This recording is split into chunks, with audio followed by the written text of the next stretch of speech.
आज हम अर्थशास्त्र से संबंधित परिभाषा देखेंगे।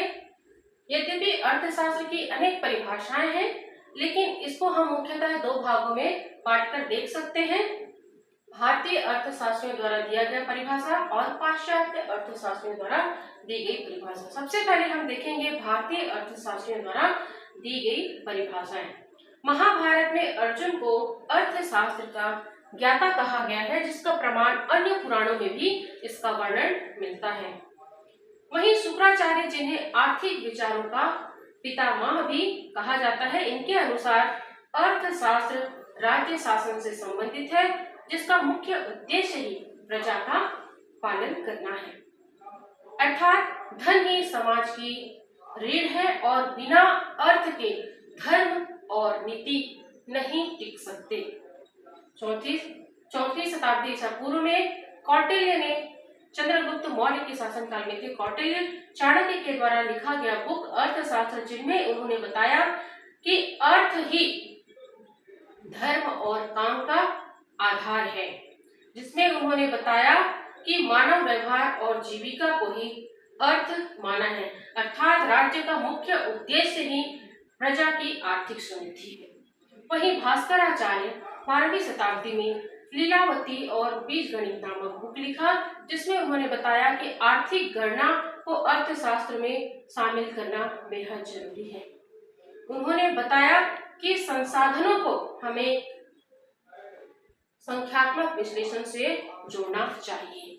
तो इस प्रकार उन्होंने बताया कि जैसे भूमि मापन और लाभ हानि की गणना, तो भास्कराचार्य ने जो है अर्थशास्त्र को आर्थिक गणना से संबंधित किया।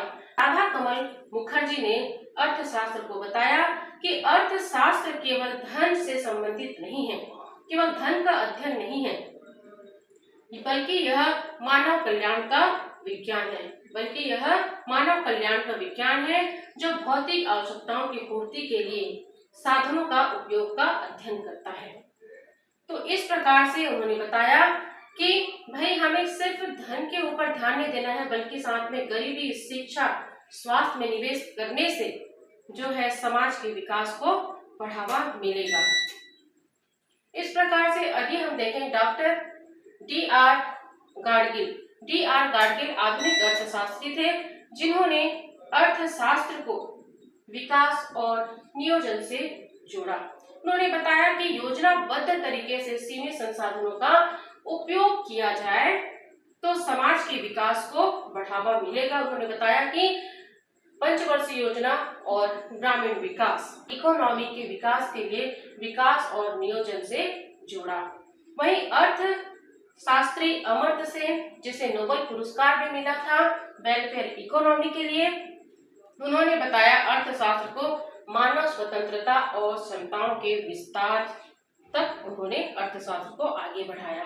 बताया कि आर्थिक विकास केवल आय तक सीमित नहीं है, बल्कि आर्थिक विकास तब संभव है जब शिक्षा, स्वास्थ्य, समानता और स्वतंत्रता बढ़ रही हो, तब जाके आर्थिक विकास होगा। जैसे कि प्रति व्यक्ति आय में वृद्धि हो रही है, लेकिन शिक्षा, स्वास्थ्य खराब है, तो वह देश विकसित नहीं होगा। विकसित होने के लिए हमें जो है पर कैपिटा इनकम के साथ साथ जो है हमें शिक्षा, स्वास्थ्य पर ध्यान देना पड़ेगा। तो इस प्रकार से हम देख सकते हैं कि भारतीय दृष्टिकोण से अलग अलग टाइम पीरियड में अलग अलग दृष्टिकोण से अर्थशास्त्र को परिभाषित किया गया है। प्राचीन समय में आप देखेंगे कि अर्थशास्त्र को जो है अर्थशास्त्र में धन को कृषि और राज्य की समृद्धि का शास्त्र कहा है। वहीं मध्यकाल में अर्थशास्त्र को गणितीय और व्यवहारिक दृष्टिकोण प्रदान किया गया और फिर आधुनिक काल में अर्थशास्त्र को मानव कल्याण, समानता और विकास का शास्त्र कहा। तो कुल मिलाकर हमने यह देखा कि भारतीय दृष्टिकोण से जो है हमारा अर्थशास्त्र जो है पाश्चात्य दृष्टिकोण से काफी ज्यादा व्यापक है, जो केवल धन संचय या धन अर्जन पर बल नहीं देता, बल्कि समाज, संस्कृति, मानव कल्याण आदि पर बल देता है। तो इस प्रकार से ये हम भारतीय दृष्टिकोण से हमने देखा कि अर्थशास्त्र की परिभाषा। अब हम नेक्स्ट देखेंगे पाश्चात्य दृष्टिकोण से इसकी परिभाषा। Thank you.